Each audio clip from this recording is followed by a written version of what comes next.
Hello दोस्तों, पवन teaching centre में आपका स्वागत है। पेन पेपर हाथ में है और 10वीं के फिजिक्स के बुक साथ में, तो बने रहे पवन टीचिंग सेंटर के साथ, पढ़ते रहें, युवा आगे बढ़ते रहें। जैसा कि आपको दिखाई दे रहा होगा, फिजिक्स हाई स्कूल भौतिकी भाग 2 प्रसाद प्रसाद सिंह अशोक यानी कौन भवन, तो बोल सर भारती बहन का हम लोग क्वेश्चन आंसर करने जा रहे हैं, जो यूट्यूब पर आपको बेहतरीन तरीका से आपको मिल रहा है। इसके पहले हम लोग अति लघुत्तरी प्रश्न, लघुत्तरी प्रश्न, ये पहला चैप्टर 1 का किए हैं, प्रकाश का परावर्तन। आज हम लोग करने जा रहे हैं चैप्टर 2 प्रकाश का अपवर्तन। कौन? चैप्टर 2 प्रकाश का कौन वर्तन? अपवर्तन करने जा रहे हैं। तो अगर वीडियो आपको अच्छा लगा तो वीडियो को लाइक कर दीजिएगा। चैनल पर पहली बात है, चैनल को सब्सक्राइब दोस्तों के साथ शेयर करना बिल्कुल नहीं भूलिएगा। बोल सर इसमें हम लोग क्या पढ़ेंगे? तो इसमें हम लोग पढ़ेंगे, देखेंगे कौन लघु प्रश्न से, तो अति लघुत्तरी प्रश्न से स्टार्ट करेंगे। तो चैप्टर 3 का 2 का प्रकाश का परावर्तन में पहला प्रश्न हम लोग देखेंगे, जैसा कि आपको दिखाई दे रहा होगा। कौन उत्तरी प्रश्न? लघु उत्तरी प्रश्न। कौन उत्तरी प्रश्न? लघु उत्तरी प्रश्न। पहला क्वेश्चन क्या, अति लघु उत्तरी प्रश्न में क्या है? जब प्रकाश एक माध्यम से दूसरे माध्यम में प्रवेश करता है तो वह प्रकाश की दिशा में परिवर्तित को क्या कहते हैं? या जब प्रकाश की किरण विरल माध्यम से सघन माध्यम में जाती है तो वह अभिलंब की ओर मुड़ जाती है, अभिलंब से दूर होती है। इस तरीक़ा से सभी जो अति लघु उत्तरी प्रश्न है, सभी प्रश्न का हम लोग क्या करेंगे? सोल्यूशन करने जा रहे हैं। तो देरी न करिए, चलते हैं प्रश्न की ओर। वीडियो आपको अच्छा लगा तो वीडियो को लाइक कर दीजिएगा। चैनल पर पहले बात तो चैनल को सब्सक्राइब और दोस्तों के साथ शेयर करना बिल्कुल नहीं भूलिएगा। तो देखते हैं पहला प्रश्न की ओर। पहला प्रश्न क्या कह रहा है? अति लघु उत्तरी प्रश्न। कौन होती? अति लघु उत्तरी प्रश्न के पहला प्रश्न क्या है? पहला प्रश्न जो देखते हैं, कह रहा है जब प्रकाश एक माध्यम से दूसरे माध्यम में प्रवेश करता है तब प्रकाश की दिशा में परिवर्तन को क्या कहते हैं? जब प्रकाश एक माध्यम से दूसरे माध्यम में प्रवेश करता है तब प्रकाश की दिशा को क्या कहते हैं? तो देखते उत्तर, जब प्रकाश एक माध्यम से दूसरे माध्यम में प्रवेश करता है तब प्रकाश की दिशा में परिवर्तन की क्रिया को प्रकाश का परावर्तन कहते हैं। कौन देने योग्य बात, ध्यान देने योग्य बात, पढ़ लो चाहे कहीं से, प्रश्न तो बनेगा यहीं से। चलते हैं दूसरा प्रश्न की ओर चलते हैं। प्रश्न दूसरा क्या कर रहा है जो देखते हैं, जब प्रकाश की किरण विरल माध्यम जैसे हवा से सघन माध्यम जैसे कांच में जाती है तब वह अभिलंब की ओर मुड़ती है या अभिलंब से दूर मुड़ती है। ये था आपका प्रश्न। तो उत्तर हो जाएगा क्या, जो देखते हैं उत्तर क्या होगा? तो उत्तर आपका हो जाएगा ये। बोल क्या है उत्तर सर? देखिए आपका उत्तर यहाँ पर है। तो उत्तर हो जाएगा, जब प्रकाश की किरण विरल माध्यम से सघन माध्यम में जाती है तब वह अभिलंब की ओर मुड़ती है। तब वह कहाँ मुड़ती है जी? अभिलंब की ओर मुड़ती है। चलते हैं प्रश्न संख्या 3 की ओर। 3 क्या करा जो देखते हैं। 3 कह रहा, जब प्रकाश की एक किरण माध्यम से माध्यम 2 में जाती है, यहाँ पर में होगा, में जाती है तब वह अभिलंब से दूर मुड़ जाती है। दोनों में कौन माध्यम प्रकाशीय रूप से अधिक सघन है? उत्तर हो जाएगा माध्यम 1 हवा, माध्यम 2 कांच की अपेक्षा ज़्यादा सघन है, यानी कि कांच सघन माध्यम हो जाएगा, सघन, और हवा हो जाएगा कौन माध्यम? विरल माध्यम। पूछा कौन सघन है, तो कांच ज़्यादा सघन है होगा, यही उत्तर हो जाएगा। क्योंकि अति लघु उत्तरी प्रश्न है तो आंसर तो छोटे छोटे ही होंगे। प्रश्न 4, वायु में विरल वायु में प्रकाश 1 सेकेंड में लगभग कितनी दूरी तय करती है? उत्तर, वायु में प्रकाश 1 सेकेंड में लगभग 3 लाख किलोमीटर प्रति सेकेंड की दूरी करती है, यानी कि क्या है? 3 लाख किलोमीटर दूरी तय करता है 1 सेकेंड में। यानी कि प्रकाश की चाल, किसकी चाल?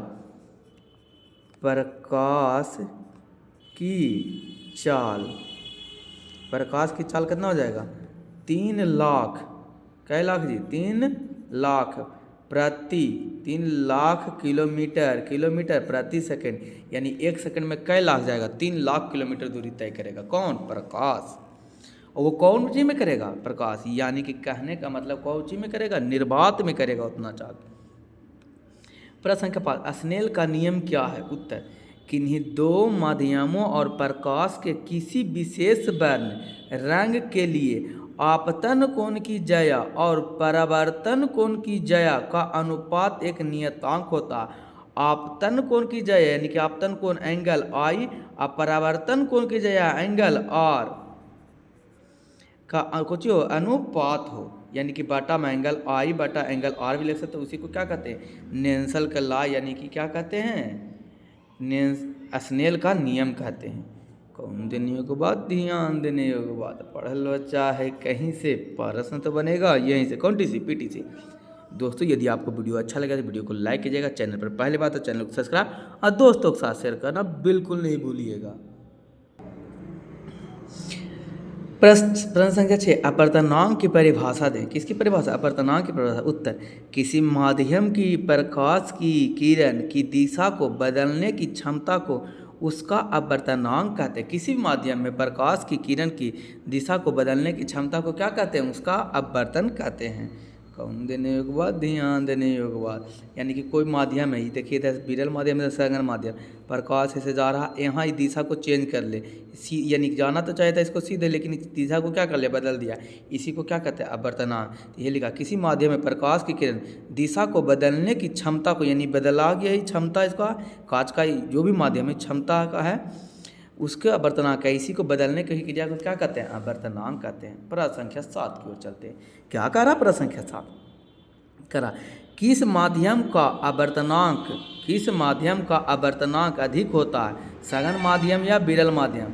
तो उत्तर हो जाएगा कौन माध्यम, सघन माध्यम का अपवर्तनांक क्या होता है, अधिक होता है।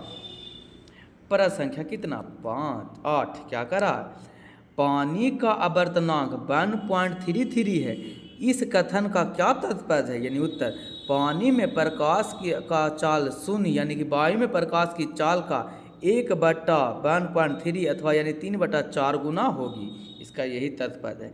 दोस्तों यदि आपको वीडियो अच्छा लगा तो वीडियो को लाइक कीजिएगा, चैनल को पहली बात है चैनल को सब्सक्राइब और दोस्तों के साथ शेयर करना बिल्कुल नहीं भूलिएगा।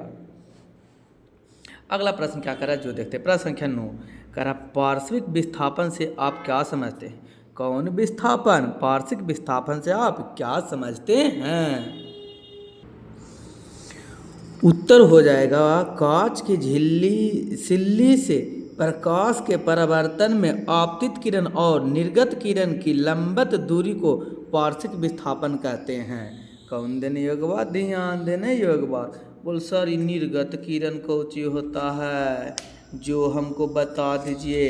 ये पार्श्विक विस्थापन क्या है, जो हमको दिखा दीजिए, इसका चित्र हमको लीजिए, उसका चित्र यही हो गया। कह रहा क्या परिभाषा, वो कांच की सिल्ली से, कांच का सिल्ली है, सिल्ली से प्रकाश के अपवर्तन और आपतित किरण, आपतित किरण ये देखिए इधर से आपतित किरण जा रहा था, इसको जाना चाहिए सीधे, लेकिन क्या हो गया, अपवर्तित हो गया और ऐसे मुड़ के इधर हो गया, जिसके कारण आपतित किरण और निर्गत किरण के बीच की दूरी को ही क्या कहते हैं, पार्श्विक विस्थापन कहते हैं। आप चित्र के माध्यम से, कांच के सिल्ली चित्र के माध्यम से आप क्या समझ सकते हैं। कौन देने योग्य बात, ध्यान देने योग्य बात। अगला क्वेश्चन नंबर 10 का रहा, दिए गए चित्रों को ध्यान से देखें और उसके निर्गत दिए गए प्रश्न को उत्तर दें। पहला प्रश्न क्या है जो देखते हैं, इसमें पेज पलटने पड़ेगा, यहाँ समझ लीजिए पहला प्रश्न क्या है। पहला प्रश्न कह रहा है कौची, जो देखते हैं। कह रहा है निम्नलिखित में कौन सा निर्गत, नीचे दिए गए ध्यान से देखिए उनके नीचे कौन से प्रश्न उत्तर दें। कह रहा है कौन सा निर्गत किरण नहीं है। पहला प्रश्न में कह रहा है 1, 2, 3 में 1, 2, 3 चित्र में देखिए और निर्गत किरण नहीं हो सकता। कौन बताए निर्गत किरण नहीं हो सकता, तो निर्गत किरण कौन कौन नहीं हो सकता, निर्गत किरण 1 और 2 निर्गत किरण नहीं हो सकते हैं। 1 और 2 निर्गत किरण नहीं हो सकता, 3 कौन सी हो सकता है, निर्गत किरण हो सकता है। फिर अगला दूसरा का क्वेश्चन क्या करा, आई का मान कितना होगा, यानी करा आई, यहाँ पर ही आई का मान कै डिग्री होगा, तो देख रहे होंगे आई का मान कितना होगा, 60 डिग्री होगा यहाँ। तीसरा प्रश्न में करा नीचे के दिए गए सिल्ली में होकर गुजरने वाले किरण का पथ क्या होगा। तो तीसरा में करा इसमें सिल्ली में जो नीचे जाएगा प्रश्न उसका क्या हो जाएगा उत्तर, तो देख लीजिए यहाँ पर हो जाएगा। तीसरा में करा गा में सिल्ली के होकर गुजरने वाले किरण का पथ क्या होगा, सिल्ली से होकर गुजरने वाले किरण का पथ सीधा होता है। किरण के पथ को इस रेखा द्वारा चित्र को दर्शाया जा सकता है, यानी कि यहाँ से ही जाएगा तो ये सीधा एकदम जाएगा, इसे दर्शाया जा सकता है। कौन देने योग्य बात, ध्यान देने योग्य बात। पढ़ लो चाहे कहीं से, प्रश्न तो बनेगा यहीं से, कौन टी सी पीटीसी।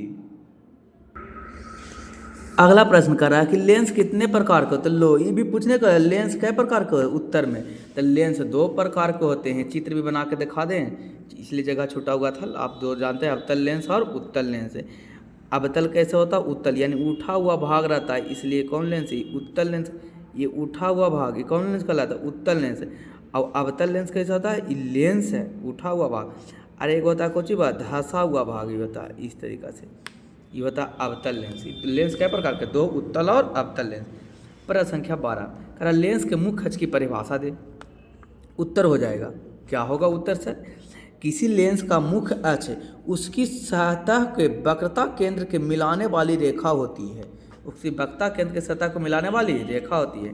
कौन देने योग्य बात, ध्यान देने योग्य बात। पढ़ लो चाहे कहीं से, प्रश्न तो बनेगा यहीं से, कौन टी सी PTC। प्रश्न संख्या 13 में चलते हैं, देखते हैं क्या कह रहा 13 में। कह रहा पतला लेंस क्या है, पतला लेंस क्या है। उत्तर, पतला लेंस एक ऐसा लेंस है जिससे होकर जाने वाली किरण लेंस के अपवर्तन के बाद बिना विचलन के सीधे निकल जाती है। उसे कौन लेंस कहते हैं, पतला लेंस कहते हैं। कौन देने योग्य बात, ध्यान देने योग्य बात। अगला प्रश्न क्या है जो देखते हैं। प्रश्न संख्या कह रहा है 14 नंबर में। बोल सर आप ऐसे क्यों लिख के दिले हम कि आपको टाइम बच रहा है, टाइम का महत्व पता है हमको कितना आपको है, क्योंकि रील्स देखने में से तो छुट्टी मिलता है ना, उसके ऊपर आपको पढ़ना है, तो टाइम का कितना महत्व, बहुत ज़्यादा महत्व हो जाता है। इसलिए हम क्या कर दिए हैं, आपको लिख के दे दिए हैं कि डायरेक्ट आप वीडियो पॉज कर करके, अगर स्पीड में थोड़ा हो रहा होगा तो कमेंट बॉक्स में लिख के हमें बताइएगा, थोड़ा हम स्लो कर देंगे, कमेंट बॉक्स में बता दीजिएगा। चलते हैं, क्वेश्चन क्या करा 14 नंबर करा। प्रत्येक लेंस के कितने मुख्य फोकस होते हैं, लेंस किस मुख्य फोकस को लेंस फोकस कहा जाता है। उत्तर, प्रत्येक लेंस के 2 मुख्य फोकस होते हैं। प्रथम मुख्य फोकस को f1 और द्वितीय मुख्य फोकस को f2 कहते हैं। किसी लेंस में 2 मुख्य फोकस होते हैं जिन्हें f1 तथा f2 द्वारा दर्शाया जाता है। अतः लेंस के प्रथम मुख्य फोकस f1 को अवतल लेंस का फोकस कहा जाता है तथा लेंस के द्वितीय मुख्य फोकस f2 को उत्तल लेंस का फोकस कहा जाता है। कौन देने योग्य बात, ध्यान देने योग्य बात। कौन लर है, क्लियर है। पढ़ लो चाहे कहीं से, प्रश्न तो बनेगा यहीं से, कौन टी सी PTC। दोस्तों यदि आपको वीडियो अच्छा लगा तो वीडियो को लाइक कीजिएगा, चैनल पर पहली बात तो चैनल को सब्सक्राइब दोस्तों के साथ शेयर करना बिल्कुल नहीं भूलिएगा। क्वेश्चन नंबर 15, उत्तल लेंस के सामने किसी वस्तु को कहाँ रखने पर उसके आकार के बराबर के आकार का वास्तविक प्रतिबिंब बनता है। उत्तर, उत्तल लेंस के सामने किसी वस्तु को 2f1 पर रखने पर उसके आकार के बराबर वास्तविक प्रतिबिंब बनता है। कौन देने योग्य बात, ध्यान देने योग्य बात। कौन लर है, क्लियर है। दोस्तों यदि आपको वीडियो अच्छा लग रहा है तो वीडियो को लाइक कीजिएगा, चैनल पर पहले बार चैनल को सब्सक्राइब और दोस्तों के साथ शेयर करना बिल्कुल नहीं भूलिएगा। प्रश्न संख्या चलते हैं कितना, तो प्रश्न संख्या चलते हैं 16 नंबर चलते हैं। क्या कह रहा 16 और जो देखते कह रहा फोकस की दूरी किस लेंस की धनात्मक होती है, उत्तल लेंस या अवतल लेंस। तो उत्तल लेंस की फोकस दूरी हमेशा कौची होती है, धनात्मक। कौन देने योग्य बात, ध्यान देने योग्य बात। कौन लर है, क्लियर है। फीस वही, पढ़ लो चाहे कहीं से, प्रश्न तो बनेगा यहीं से, कौन टी सी PTC। चलते हैं प्रश्न संख्या कितना की, प्रश्न संख्या 17 की। और क्या कह रहा 17 जो देखते हैं। कह रहा जिस माध्यम का आवर्तनांक कम होता है उसमें प्रकाश की चाल कम होता है या अधिक। उत्तर, विरल माध्यम का आवर्तनांक कम होता है तथा इसमें प्रकाश की चाल अधिक होती है। कौन देने योग्य बात, ध्यान देने योग्य बात। कौन लर है, क्लियर है। दोस्तों यदि आपको वीडियो अच्छा लग रहा है तो वीडियो को लाइक कर दीजिएगा, चैनल पर पहले बात हो चैनल को सब्सक्राइब और दोस्तों के साथ शेयर करना बिल्कुल नहीं भूलिएगा। अब यूट्यूब के एल्गोरिथम से पता चलता है कि 90% ऐसे मेरे व्यूवर्स हैं जो बिना चैनल को सब्सक्राइब किए हुए देखते हैं, तो प्लीज़ अगर आप देख रहे हैं तो सब्सक्राइब भी आप कर सकते हैं। क्वेश्चन कर 18 नंबर, किस लेंस को अभिसारी लेंस कहा जाता है। तो उत्तर हो जाएगा कौन लेंस, उत्तल लेंस। उत्तर क्या हो जाएगा जी, तो उत्तल लेंस को अभिसारी लेंस भी कहा जाता है। क्यों अभिसारी क्यों कहा जाता है, जो कमेंट बॉक्स में अगर जानते हो तो लिख के हमें ज़रूर बताइए। आगे चलते क्वेश्चन नंबर 19 की ओर चला। क्या कह रहा है 19 नंबर जो देखिए। क्वेश्चन 19 करा, यदि कोई वस्तु उत्तल लेंस से बहुत ही दूर अनंत पर हो तो वस्तु का प्रतिबिंब कहाँ बनेगा? उत्तर हो जाएगा मुख्य फोकस पर क्या होगा? प्रतिबिंब बनेगा। प्रश्न संख्या 19 हो गया। 19 के बाद हम लोग चलते हैं कहाँ जी? 20 की ओर चलते हैं। 20 क्या करा जो देखते हैं। प्रश्न संख्या 20 कहता है, कौन सा लेंस वास्तविक और आभासी दोनों प्रकार का प्रतिबिंब बनाता है? उत्तर हो जाएगा उत्तल लेंस होता है जो वास्तविक और आभासी दोनों प्रकार का प्रतिबिंब बनाता है। कौन देने योग्य बात? ध्यान देने योग्य बात। क्वेश्चन करा 21, यदि किसी लेंस द्वारा प्राप्त प्रतिबिंब वस्तु की अपेक्षा सीधा और छोटा हो तो वह कौन लेंस होगा? तो उत्तर हो जाएगा अवतल लेंस होगा। प्रश्न संख्या 22 क्या करा जो देखते हैं। उत्तल लेंस द्वारा किसी वस्तु का आवर्धित एवं आभासी प्रतिबिंब कब बनता है? उत्तर हो जाएगा जब वस्तु लेंस तथा फोकस के बीच स्थित हो तो उसका आभासी आवर्धित प्रतिबिंब प्राप्त होता है। कौन देने योग्य बात? ध्यान देने योग्य बात। कौन है? क्लियर है। दोस्तों यदि आपको वीडियो अच्छा लग रहा है तो वीडियो को लाइक कीजिएगा, चैनल पर पहली बार तो चैनल को सब्सक्राइब और दोस्तों के साथ शेयर करना तो बिल्कुल नहीं भूलिएगा। बोल क्यों सर? हमकी बस आप लोग का यूँ प्यार बना रहे तभी तो हम आगे बढ़ पाएंगे। क्वेश्चन 23 नंबर करा, किसी उत्तल लेंस के सामने एक पिन को कहाँ रखने पर उसका प्रतिबिंब अनंत पर बनता है? उत्तर हो जाएगा उत्तल लेंस के सामने एक पिन को F2 पर रखने पर उसका प्रतिबिंब अनंत बनता है। कहाँ बनता है जी? अनंत बनता है। 24 नंबर में क्या करा जो देखते हैं। करा दैनिक जीवन में लेंस के दो साधारण उपयोग बताएं। उत्तर, सूक्ष्मदर्शी और दूरबीन आदि में आवर्धन बढ़ाने के लिए तथा स्पष्ट प्रतिबिंब प्राप्त करने के लिए एक से अधिक लेंस के संयोग का उपयोग किया जाता है। कौन देने वाला? दोस्तों यदि आप चैनल पर पहली बार तो चैनल को सब्सक्राइब कर दीजिएगा, वीडियो अच्छा लगा तो वीडियो को लाइक और दोस्तों के साथ शेयर करना तो बिल्कुल नहीं भूलिएगा। क्वेश्चन नंबर 25 क्या करा जो देखते हैं। क्वेश्चन नंबर 25 करा, सिनेमा हॉल के पर्दे पर दिखने वाला चित्र वास्तविक है या आभासी? उत्तर हो जाएगा सिनेमा पर हमेशा कैसा दिखता है? वास्तविक प्रतिबिंब दिखता है। क्वेश्चन नंबर हो जाएगा 26, किसी उत्तल लेंस द्वारा वस्तु का आभासी एवं आवर्धित प्रतिबिंब बनने आने हेतु वस्तु की स्थिति कहाँ होनी चाहिए? उत्तर हो जाएगा उत्तल लेंस और उसके फोकस के बीच होना चाहिए। कौन देने योग्य बात? ध्यान देने योग्य बात। कौन है? क्लियर है। दोस्तों यदि आपको वीडियो अच्छा लगेगा तो लाइक शेयर सब्सक्राइब तो बिल्कुल नहीं भूलिएगा। क्वेश्चन करें, यदि कोई वस्तु किसी उत्तल लेंस के बाईं ओर उसकी दूनी फोकस पर रखी हो तो उसका प्रतिबिंब कहाँ बनेगा? उत्तर, यदि कोई वस्तु किसी उत्तल लेंस के बाईं ओर उसकी फोकस दूरी पर बनी रखी हो तो उसका प्रतिबिंब F2 पर बनेगा तथा यह वास्तविक उल्टा तथा वस्तु के आकार के बराबर होगा। कौन देने योग्य बात? ध्यान देने योग्य बात। प्रश्न संख्या 28 क्वेश्चन करा, एक पतले लेंस की फोकस दूरी F बराबर -10 सेंटीमीटर या उत्तल लेंस है या अवतल लेंस? तो जब फोकस दूरी माइनस में हो तो हमेशा कौन लेंस? अवतल लेंस। याद रखिएगा, प्लस में होगा तो उत्तल लेंस। प्रश्न संख्या 29 क्या करा जोड़ कर देखते हैं। लेंस से किसी वस्तु की दूरी u, प्रतिबिंब की दूरी v और लेंस का द्वारा प्राप्त आवर्धन m से में क्या संबंध है? तो किसी लेंस के लिए दूरी वस्तु की दूरी u, प्रतिबिंब की दूरी v और आवर्धन m के बीच का संबंध निम्नलिखित है। m बराबर u बटा v, यानी कहने का मतलब m बराबर प्लस v बटा कौची होता है? u होता है। यही संबंध है, यानी कहने का मतलब आप ऐसे भी लिख सकते हैं v बराबर mu का संबंध है। कौची होता है? mu का गुण आवर्धन और वस्तु की प्रतिबिंब, आवर्धन और वस्तु की दूरी का गुणनफल होता है। कौन? प्रतिबिंब की दूरी। इसी को तो लिख सकते भागम था, इधर आ गया तो गुना में डायरेक्ट ऐसे भी लिख सकते हैं आप। क्वेश्चन 30 करा, किसी लेंस के से किसी वस्तु की दूरी u, प्रतिबिंब की दूरी v और लेंस की फोकस दूरी f में क्या संबंध है? उत्तर, किसी लेंस के लिए वस्तु की दूरी u, प्रतिबिंब की दूरी v और फोकस दूरी f के बीच के संबंध को एक सूत्र से बताया जा सकता है जिसे लेंस सूत्र कहते हैं। लेंस सूत्र निम्नलिखित है। लेंस सूत्र क्या होता है? वन बटा एफ बराबर वन बटा भी माइनस वन बटा यू, इसी को लेंस सूत्र भी कहते हैं या लेंस फार्मूला कहते हैं इंग्लिश में। 31 नंबर क्वेश्चन क्या करा जो देखते हैं। किसी लेंस की फोकस दूरी और उसकी क्षमता में क्या संबंध है?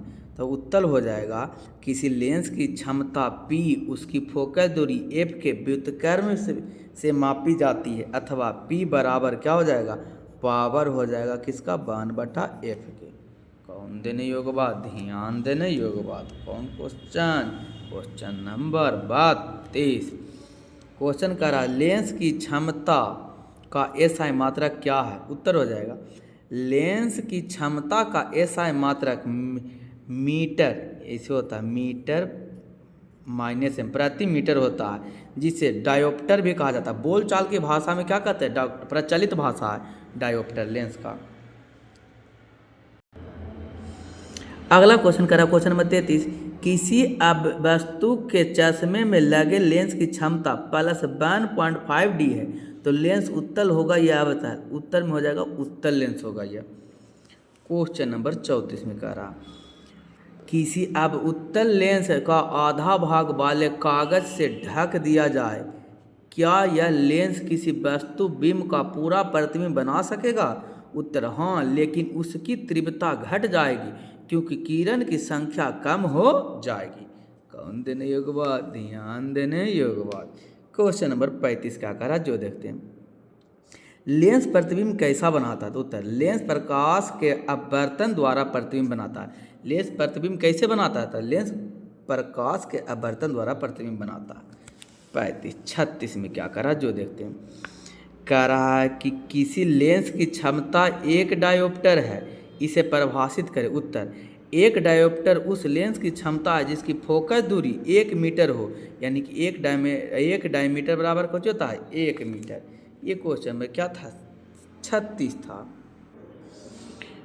क्वेश्चन नंबर 37 कह रहा 2 मीटर फोकस दूरी वाले एक अवतल लेंस की क्षमता कितनी होगी? तो 2 मीटर वाले फोकस दूरी के अवतल क्षमता क्या हो जाएगी? कह रहा 2 मीटर फोकस दूरी वाले अवतल लेंस की क्षमता क्या होगी? अब भी बताएं, P बराबर क्या होता है? 1/f होता है। तो क्या हो जाएगा? फोकस दूरी कितना दे लिया? 2 दे लिया, 1 मीटर से भागा देंगे तो कितना? P बराबर कितना होगा? 1 से भागा, ये हमेशा माइनस में होगा तो 1 से भागा देंगे कितना से? 2 में भागा देंगे 1 से तो कितना हो जाएगा? 0.5 हो जाएगा, यानी कि आधा हो जाएगा। तो ये -0.5D, इसी को डायोप्टर पावर हो गया डायोप्टर से। Question number 38। 2 मीटर फोकस दूरी वाले उत्तल लेंस की क्षमता, यही क्वेश्चन 2 बार ट्राई हो गया है। क्वेश्चन नंबर 39 कह रहा एक लेंस की क्षमता 5 डायमीटर है, इस प्रकार का लेंस होगा तो जब प्लस में आएगा प्लस में तो उत्तल, माइनस में तो अवतल। कौन देने योग्य बात? ध्यान देने योग्य बात। कौन लर है? क्लियर है। पढ़ लो चाहे कहीं से, प्रश्न तो बनेगा यहीं से। कौन सी? पीटी से।